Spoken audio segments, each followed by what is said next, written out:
5th grade. So actually that did take me one take. For those of you who were wondering, it was one take. So I am going to talk you through my train of thought, and that way you can see what we're gonna do, because we're gonna do something a little bit crazy. Y'all can blame Corona. You're welcome, but I don't know how you're gonna feel about this. So bear with me, okay? All right, we are actually starting chapter 4 today. Yay, chapter 4. Now, before you get upset with me, all right, listen to what we're gonna do. The first 5 lessons of chapter 4 are actually just teaching you a whole bunch of strategies and different methods about how you can multiply decimals. Now, for those of you that are in my class, y'all know that I'm all about teaching you all of the strategies, but then it's up to you to decide which strategy you're going to use. But y'all also know I get very annoyed when they do one lesson with one strategy, another lesson with another strategy, another lesson with another strategy. And then by the end, y'all are super confused as to what strategy you're going to be using. So what I'm actually going to be doing, we're going to be starting on lesson 4.6.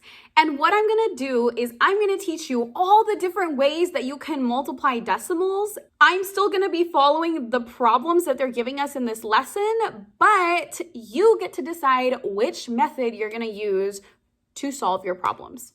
Okay? Awesome. I wouldn't tear out any of the other lessons, because if I do see that you're struggling, then I might have to video with you and we'll have to do a tutoring session or something. And I might use the other lessons to help you with other examples. With that said, let's go ahead and get started. I am on page 184. Again, that's lesson 4.6.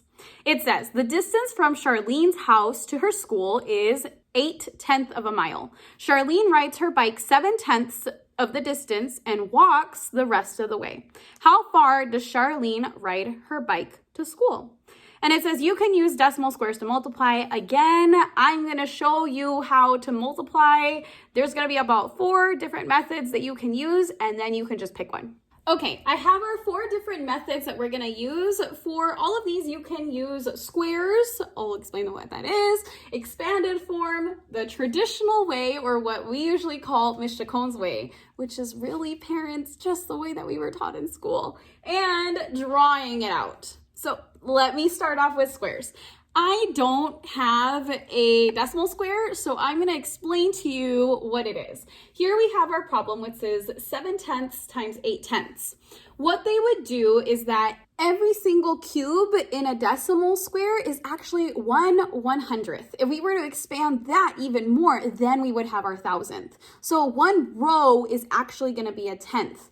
So in the one with the square, what you would do is that you would fill out 7 of the rows, okay, going this way, and then 8 going this way. And the ones that have 2 different colors are actually going to be our answer. I know that that doesn't make much sense, but this is looking at lesson 4.6. You can go ahead and look on there. And I think when you actually have the square, it'll make a lot more sense. Again, I'm not going to sit here and draw 100 of them, but I'll show you what I mean. So it would look a little bit like this. Obviously, they would actually have them filled out. I have 7 rows going this way and 8 going this way. Whatever was in the middle, what your child would do is that they would have to count every single tiny little box and then write it down how many there were shaded, which here, I'm going to save you the time, was 56/100ths. The expanded way tells us that we are going to do, in this case, it's only going to be like this.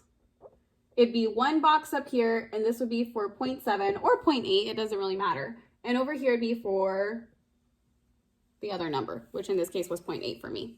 Now, if I were to multiply 7 times 8, it would give us 56. Now, here's something that you're gonna hear me say all the time. I need you to count your loops. What that means is that we're gonna start at the very end of the number on the right-hand side, and we're gonna count 1 space, and then same thing here. 2 spaces. So there are 2 loops between our 2 numbers that we're multiplying, which means that to add our decimal place, we're going to start at the end and we're going to count 1, 2. So the number here is also 0.56. Here's the traditional way, and what you're going to do is you're just going to multiply. So ignore the zeros for now. We'll deal with the zeros later, but 7 times 8 gives us 56. And you're gonna count your loops again. So I'm gonna start here. I have 1 space, 2 spaces. So that means in my answer, I'm gonna have to put 1, 2 spaces. So my answer is 0.56. Unfortunately, the drawing method only works when you have 1 whole number and 1 decimal. So for the purpose of showing you how to do that, I'm gonna actually change my numbers, okay? So again, I'm changing this to show you how to do the drawing if you want to. But again, remember, you can only use the drawing when you have 1 whole number and 1 decimal. What you would do would be that you would draw 7/10 8 times. Now remember, tenths in the drawing form is lines. A box is a whole, and then little bubbles are hundredths, okay? So again, with this, we would do 7 lines. So we would have to do that 8 times. Bear with me.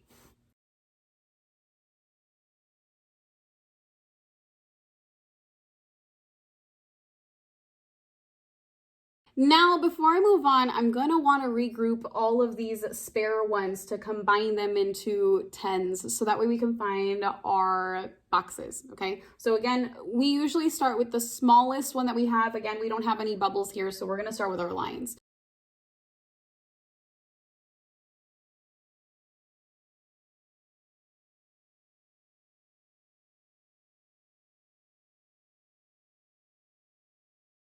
Now that I have all of these, I can combine then tens to get my boxes.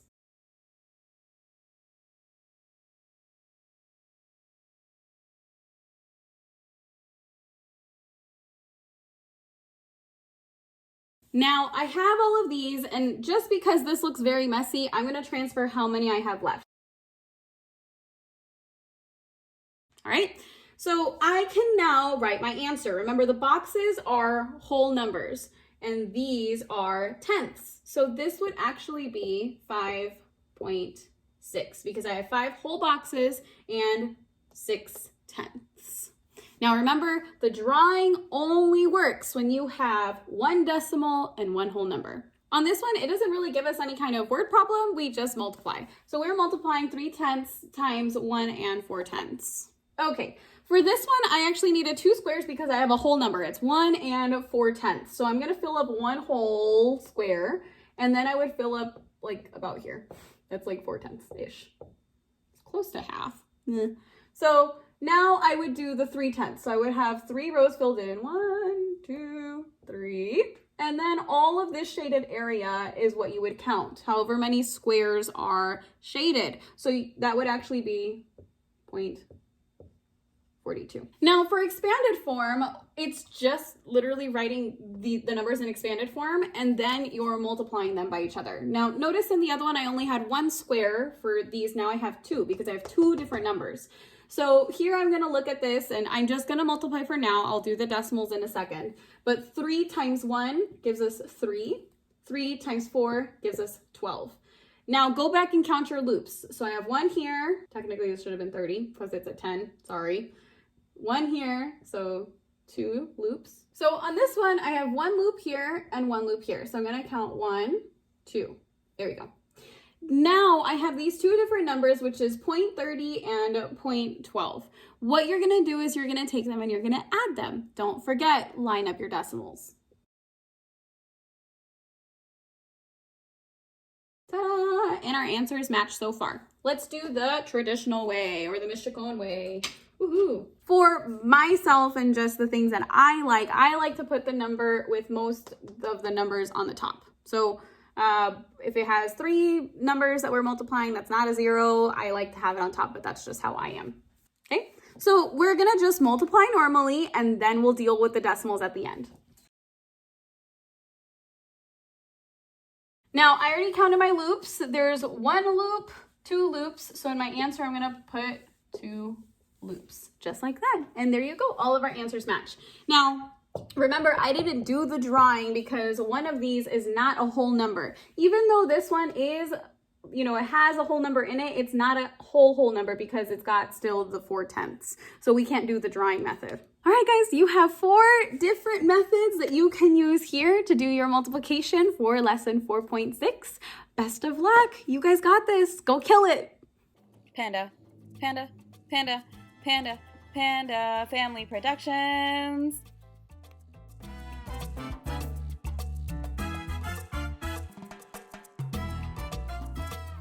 Hello, parents. Hola, padres.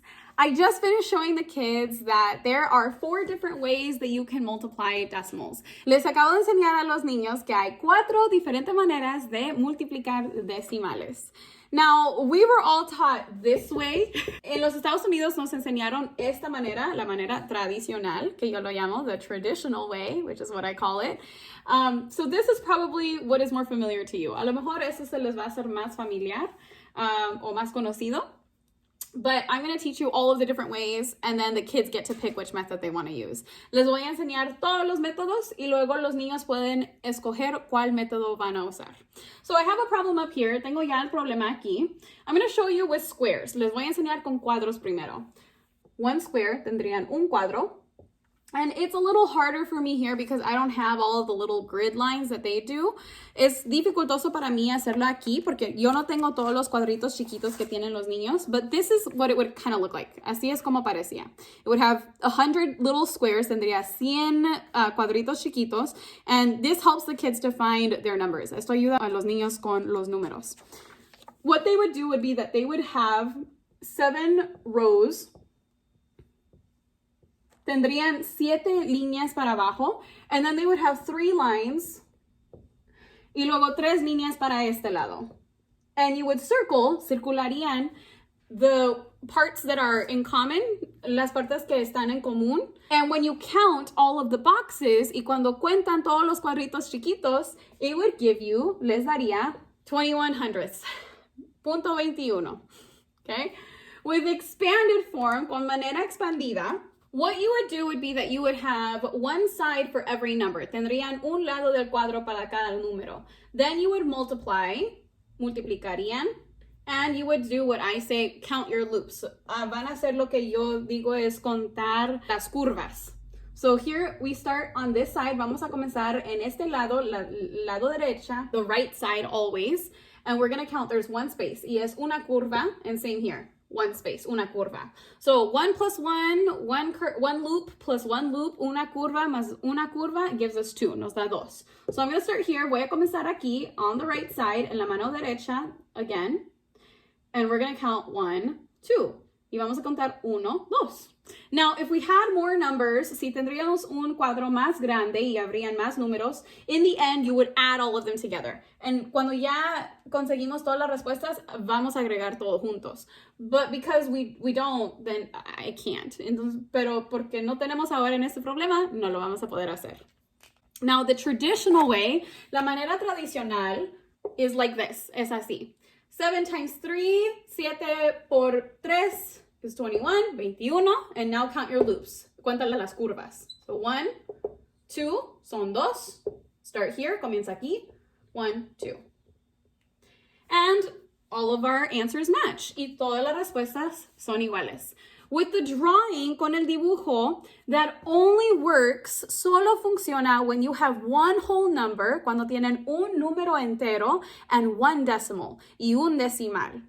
Other than that, we can't use the drawing. Pero no podemos usar el dibujo. For this one, we can't use the squares. Para este no podemos usar los cuadros. We could do it if we didn't have 2 whole numbers. Podríamos hacerlo si no tuviera 2 números enteros aquí. But because we don't, we can't. Pero porque no, no podemos. Here I have the expanded box. Ya tengo la caja de hacer la forma expandida. What I did, lo que hice es, I got one of my numbers, agarré uno de los números, which is 4, and I put it on one side, y lo puse de un lado. And then the other one is, what I did was I broke down the number so that way I can multiply it. Lo que hice es que expandí el número para multiplicarlo. So right here, think of it like 4 times 10. Piensa de como en 4 por 10. And here, 4 times 2, 4 por 2. Now we can count our loops. Ahora podemos contar las curvas. So we're going to start here. Vamos a comenzar aquí and move 1 y mover 1. And here, aquí. Now, remember, we do have 2 numbers, so we're going to need to add them up. Vamos a tener que agregarlo. There you go. Ahí está. I like to have the number with more numbers on the top. A mí me gusta tener el número con más números arriba. I have 48, tengo 48. Now I need to count my loops. Ahora tengo que contar mis curvas. So I only have one. Solo tengo uno. No hay ninguno en este número. There's none in this number. So I start here. Voy a comenzar aquí. And same thing. Y lo mismo. 4.8. 4.8. Now, for the drawing, what I'm going to have to do, lo que voy a tener que hacer para el dibujo, is I'm going to have to draw 1 2/10 4 times. Voy a tener que dibujar 1.2 4 veces. So what that looks like, como parece, is one box, una caja, with 2 lines, con 2 líneas. So the one box represents the whole number. La caja representa el número entero. The lines represent the tenths. Las líneas son las décimas. So I'm going to have to draw this 4 times. Lo voy a tener que dibujar 4 veces. Now I can add them all together. Ahora los puedo contar todos y agregarlos juntos. So I have 1, 2, 3, 4. Tengo 4 cajas enteras. And then I have 1, 2, 3, 4, 5, 6, 7, 8. Y luego tengo 8 décimas. As you can see, como pueden ver, all of our numbers match. Todos los números son iguales. As always, parents, I am available to you guys via text, via email, via Google Hangouts. Anything that you have any questions about, whether it's this lesson or any of my classwork, please feel free to reach out. Como siempre, padres, yo estoy aquí y disponibles para ayudarles. Me pueden contactar por texto, correo electrónico, mensaje de Google Hangouts. Si es algo de esta lección o del trabajo de mi clase, por favor, contáctenme. Best of luck. Buena suerte and have a great day. Y que tengan un buen día.